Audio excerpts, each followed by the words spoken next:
how did this state feel? That I got out of the way. Uh-huh.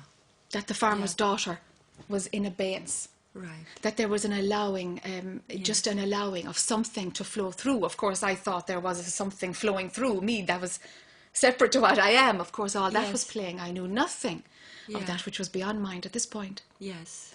So that sense of, okay, step out of the way, step out of the way. It was like the next gear shift. Yeah. From not being a slave of my mind to like, okay, no mind at all. Be vacant, be vacant. And so I was practicing being vacant. Yeah. How can you be vacant?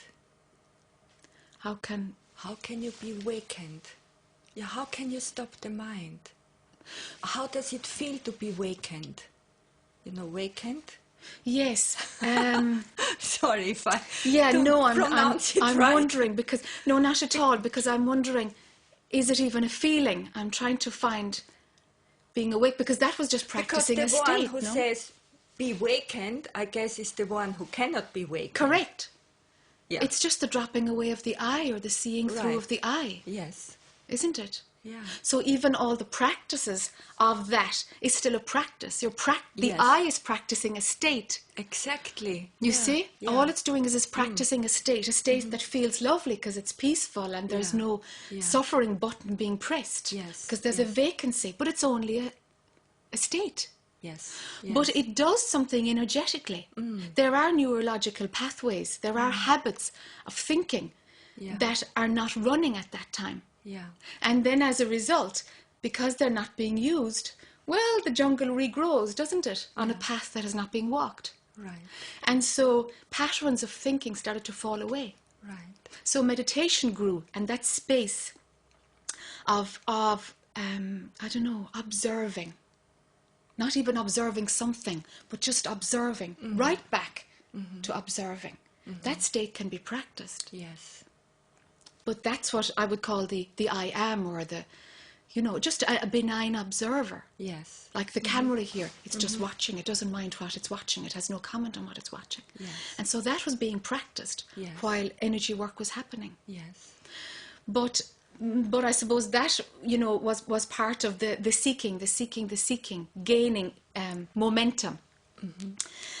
But now, or for the last couple of years, there's no sense of experiencing an awakened state. There's no sense of it being something or something recognizable or that I can point to or perhaps can point to, but nothing clearer than that. Because any word on it is already too late, too far into duality again. Because what we are is there all the time. Yes. Just knowing it tends to be what the mind gets obsessed with. It gets obsessed with its own liberation. We can say annihilation, but let's say liberation, why not? Yes. So the liberation is just for mind. It's just the I thought. When the I thought is not running, it's fine. So how did you come to this point? How did the I fall away? There was a sense that there was a juggernaut pushing. I remember once describing to my husband at the time that he just said, where's it going to stop? Where's it going to stop? You're just constantly going and going and going and doing another practice and another practice, and it's exhausting, And I said, I feel like that the train is me or my life, but I'm hanging on to the bars at the very outside of the last carriage, and I'm parallel to the rail tracks, and I'm hanging on for dear life, like something is moving through this form, and Jack, the woman, is only barely trying to catch up. Right. So there was always that speed or that urgency. So there was no sense of me driving it. That wasn't there at all. Yeah. Especially after the sixth sense opened. That was the shift. That there was something else doing it all. Mm-hmm. And that I was kind of in the way. I'm in the way. So what am I? Well, if I'm in the way, what's going on here? So the focus became, well, whatever is in the way, that's got to go. There was no other function for it except to be in the way. And it had no place. It increasingly was obvious. There's no place for it. It's in the way. So there was, I suppose, a freewheeling for a while of like, okay then, take it all. And I remember being in a car journey. I was driving across the country in Ireland, which you can do, of course, in a few hours. And there was a full moon, and I was watching this full moon. I was thinking, wow, it's beautiful. It's just beautiful. And I remember pulling in the car and taking off my jacket and standing in front of the full moon and saying, okay, whatever you want, you take it. Just take it, because I don't want it. It's no good to anybody, and I don't know what it is anyway, but just take it. And as I went back to the car, it was like, everything's going to go. Everything that I've ever felt that was solid, that was real, everything is going to go. Okay, all right then, let it go. What's the worst thing that can happen? I don't know, because death would be all right, because this is a pretty scary thing that everything is going to go. But maybe I'm just scared of the idea that it's going to go. Maybe it'll be all right. Let's try. And there was a sense of, let's just do it. There was always something that was just a bit careless, I suppose. Or had courage, you can say that way too. Something that was just going to go. And let's just see what happens. See what happens. What can happen? Let's find out what's the worst thing that can happen.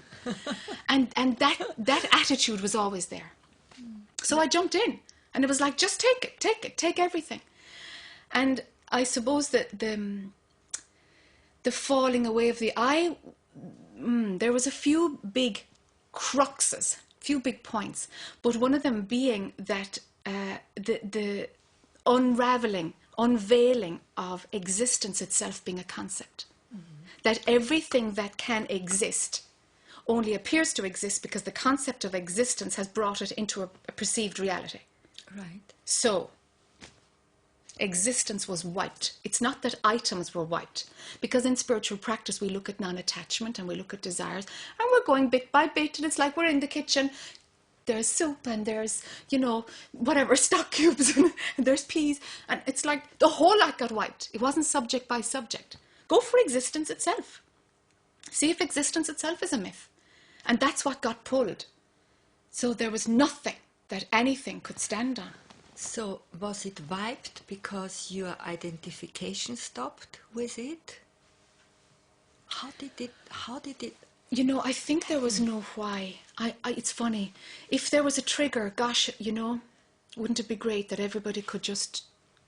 Yeah, we all want to know that. Sure.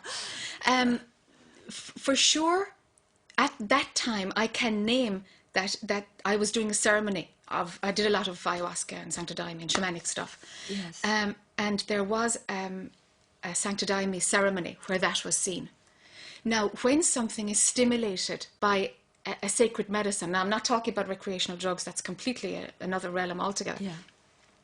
When something is unveiled in that way through sacred medicine, an integration usually doesn't happen. There has to be a time of integration. Yes. Of where, whatever vibration was pulled up, yes, or whatever dross was, what belief systems were, the pause button was pressed on them. Yes. If that can happen with medicine, well, the ones that didn't get burnt out are going to pop right back in. So what happened with me was there was the seeing that existence itself is a myth, and it was a total black hole. It was terrible. It was like a vacuum of just being sucked to death. So let me just understand that you were taking some shamanic herbs. Yes. And I think it was ayahuasca or something like that. Yes, this one was daime. Yes. Yes. Well, yes. They're all... I only know that from homeopathy. Sure. It's a remedy in homeopathy. Yeah. So, and this herb indicated this experience. Well, there's a whole trip, there's a whole...